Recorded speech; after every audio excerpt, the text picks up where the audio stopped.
നമസ്കാരം. കോവിഡ് ഒരു യാഥാർത്ഥ്യമായി നമ്മുടെ വീട്ടുമുറ്റത്ത് എത്തിക്കഴിഞ്ഞിരിക്കുന്നു. ആർക്കൊക്കെ ഈ രോഗമുണ്ട് എന്ന് നമുക്ക് പോലും അറിയില്ല. നമ്മുടെ കൂടെ കഴിയുന്നവർക്കും ഒരുപക്ഷെ ഈ രോഗം വന്നു കഴിഞ്ഞിരിക്കാം. നമ്മുടെ അയൽപ്പക്കങ്ങളിൽ രോഗം എത്തിക്കഴിഞ്ഞിരിക്കുന്നു. സർക്കാർ നമ്മളോട് കണ്ടെയ്ൻമെൻറ്റ് സോൺ എന്ന് പറയുമ്പോൾ ഒരു വാർഡിൽ ആർക്കാണ് രോഗം വന്നത് എന്ന് പോലും നമ്മൾ അറിഞ്ഞെന്ന് വരില്ല, പ്രത്യേകിച്ച് നഗരങ്ങളിൽ. അതായത് COVID-19 എന്ന രോഗം ഒരു സത്യമായി നമ്മുടെ വീട്ടുമുറ്റത്തു കൂടി വട്ടം കറങ്ങുന്നു. ഈ സാഹചര്യത്തിൽ എങ്ങനെയാണ് നമ്മളിതിനെ പ്രതിരോധിക്കേണ്ടത്? തീർച്ചയായും ഈ ചോദ്യം പ്രസക്തമാണ്.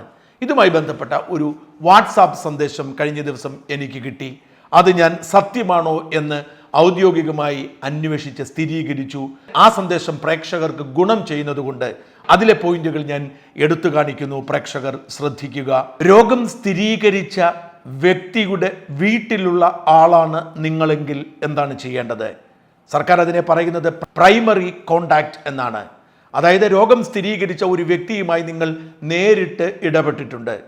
അതുകൊണ്ട് നിങ്ങൾക്ക് രോഗം വരുന്നതിനുള്ള സാധ്യത കൂടുതലാണ്. അതുകൊണ്ട് ഒരാൾ നിങ്ങളുടെ വീട്ടിൽ താമസിക്കുമ്പോൾ രോഗിയാണ് എന്ന് തിരിച്ചറിഞ്ഞാൽ അപ്പോൾ തന്നെ നിങ്ങൾ ക്വാറന്റൈനിൽ പോവുക. അതായത് നിങ്ങൾ എവിടെ താമസിക്കുന്നു അവിടെ മാത്രം താമസിക്കുക. മറ്റാരെയും ആ വീട്ടിൽ കയറ്റാതിരിക്കുക. 14 ദിവസത്തേക്ക് പുറത്തിറങ്ങാതിരിക്കുക. ഈ 14 ദിവസം നിങ്ങൾ ഭക്ഷണ സാധനങ്ങൾ പോലും നിങ്ങൾക്ക് കൊണ്ടുവന്ന് തരാൻ സന്നദ്ധ പ്രവർത്തകരുണ്ട്. നിങ്ങൾക്ക് ഉണ്ടാക്കാൻ സാധനമില്ലെങ്കിൽ കൊണ്ടുത്തരും. പ്രത്യേക പ്രോട്ടോകോൾ അനുസരിച്ച് കൊണ്ടുത്തരും. വെളിയിലിറങ്ങരുത്. ആരുമായി ബന്ധത്തിന് ശ്രമിക്കരുത്. നിങ്ങളുടെ കൂടെ 65 വയസ്സ് കഴിഞ്ഞവരോ മരുന്ന് കഴിക്കുന്ന രോഗികളോ മറ്റേതെങ്കിലും രോഗമുള്ളവരോ ഉണ്ടെങ്കിൽ പ്രത്യേക കരുതൽ കൊടുക്കുക. അവരെ പ്രത്യേക മുറിയിലാക്കി ശുശ്രൂഷിക്കുക. ആർക്കെങ്കിലും എന്തെങ്കിലും രോഗലക്ഷണമുണ്ടെങ്കിൽ ആരോഗ്യവകുപ്പിനെ അറിയിക്കുക. ടെസ്റ്റ് നടത്തുക. ഈ 14 ദിവസത്തിന് ഇടയിൽ ആരോഗ്യവകുപ്പ് നിശ്ചയിക്കുന്ന സമയത്ത് ടെസ്റ്റ് നടത്തി ഉറപ്പുവരുത്തിയ ശേഷം മാത്രം പുറത്തിറങ്ങുക. ശ്രദ്ധിക്കുക, ഇങ്ങനെ രോഗം വന്ന ആരെയും, പ്രത്യേകിച്ച് നിങ്ങളുടെ വീട്ടിൽ പ്രായമുള്ളവരോ രോഗികളോ ഉണ്ടെങ്കിൽ അവരെ നിങ്ങൾ ഈ വീട്ടിൽ നിന്ന് മാറി താമസിപ്പിക്കാൻ ശ്രമിക്കരുത്. കാരണം അവരും പ്രൈമറി കോണ്ടാക്ട് ആയതുകൊണ്ട് അവർക്ക് രോഗം വരാനുള്ള സാധ്യത ഉള്ളതുകൊണ്ട് മറ്റൊരിടത്തേക്ക് മാറ്റി അവർക്ക് വേറൊരാൾക്ക് രോഗം പടർത്താൻ ശ്രമിക്കരുത്. അവർ നിങ്ങളുടെ വീട്ടിലെ ഒരു പ്രത്യേക മുറിയിൽ നിങ്ങളുമായി പോലും സംസർഗം കുറയുന്ന തരത്തിൽ പാർപ്പിക്കുക. ഇനി സെക്കൻഡറി കോണ്ടാക്റ്റ് ആണ്. അതായത് നിങ്ങൾ രോഗിയുമായി നേരിട്ട് ഇടപെട്ടിട്ടില്ല, എന്നാൽ രോഗം വന്നയാളുടെ മകനോടോ മകളോടോ വീട്ടിൽ താമസിച്ച മറ്റാരോടോ എങ്കിലും നിങ്ങൾ ബന്ധപ്പെട്ടിട്ടുണ്ട്. അങ്ങനെയെങ്കിൽ അത് സെക്കൻഡറി കോണ്ടാക്റ്റ് ആണ്. അതായത് രോഗം ബാധിച്ച ആൾ ഈ പറയുന്ന ഈ പ്രൈമറി കോണ്ടാക്റ്റിന് രോഗം കൊടുത്താൽ അവരിൽ നിന്ന് നിങ്ങൾക്ക് ലഭിക്കാം. നിങ്ങളും 14 ദിവസം ക്വാറന്റൈനിൽ പോകണം, കരുതലെടുക്കണം, ശ്രദ്ധിക്കണം, മറ്റിടപാടുകൾക്ക് പോകരുത്. എന്നാൽ നിങ്ങളുടെ സ്രവ പരിശോധനയും മറ്റും ഇവർക്ക് ആ പ്രൈമറി കോണ്ടാക്റ്റ് നടത്തുന്ന പോലെ നടത്തേണ്ടതില്ല. ആ പനിയോ മറ്റ് രോഗലക്ഷണങ്ങളോ വന്നാൽ മാത്രം പരിശോധിക്കേണ്ടതുള്ളൂ. 14 ദിവസം കഴിഞ്ഞാൽ നിങ്ങൾ രോഗവിമുക്തരാണ്.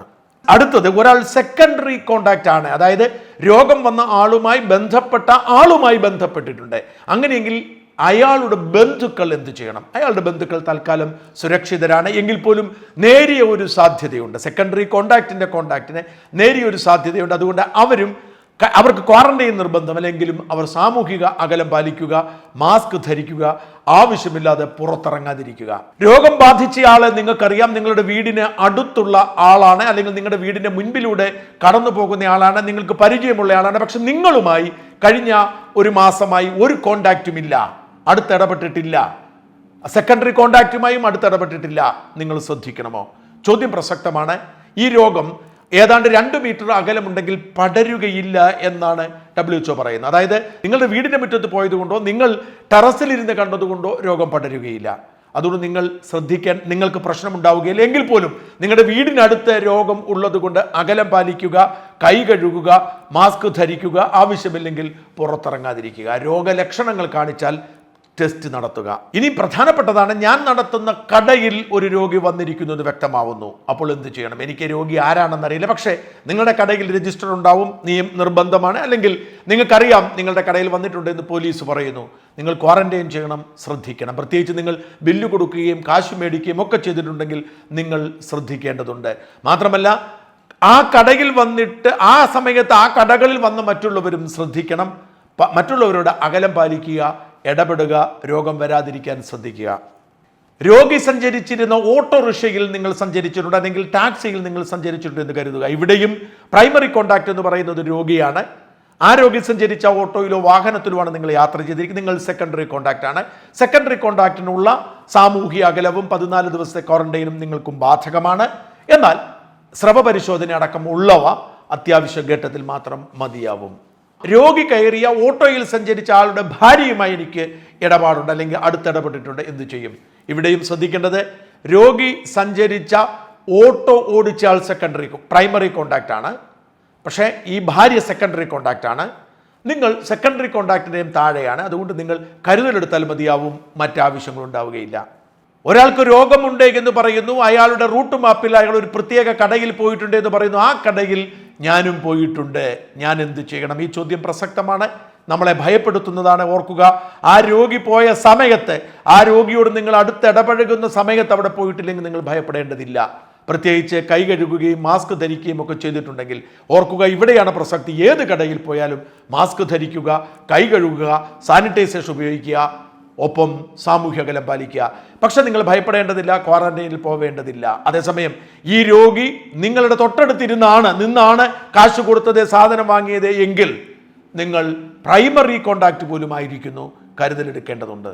രോഗസാധ്യത തോന്നിയാൽ ടെസ്റ്റ് നടത്തുന്നത് എങ്ങനെയാണ്? നിങ്ങൾക്ക് തൽക്കാലം അത്തരം ഒരു അവസരം ഇപ്പോഴില്ല. രോഗലക്ഷണങ്ങളൊന്നും ഇല്ലെങ്കിൽ നിങ്ങൾക്ക് ഓടിപ്പോയി ടെസ്റ്റ് നടത്തുക പ്രയാസമാണ്. നിങ്ങൾ ടെസ്റ്റ് നടത്തേണ്ടത് എപ്പോഴാണ്, എങ്ങനെയാണ് തീരുമാനിക്കേണ്ടത്? ആരോഗ്യവകുപ്പാണ്. മൂക്കിലെ സ്രവമെടുത്താണ് നടത്തുന്നത്. വേദന നൽകുന്ന ഒരു കാര്യമില്ല. 1-2 മിനിറ്റിൽ തീരുന്ന പരിപാടിയാണ്. അപ്പോൾ തന്നെ ഫലം അറിയാമെങ്കിലും 2-3 ദിവസമെങ്കിലും എടുക്കും ഫലം കിട്ടാൻ. രോഗിയുമായി അടുത്തിടപഴകിയ ആൾ ഉടനടി ടെസ്റ്റ് നടത്തണം. ഈ ചോദ്യം പ്രസക്തമാണ്.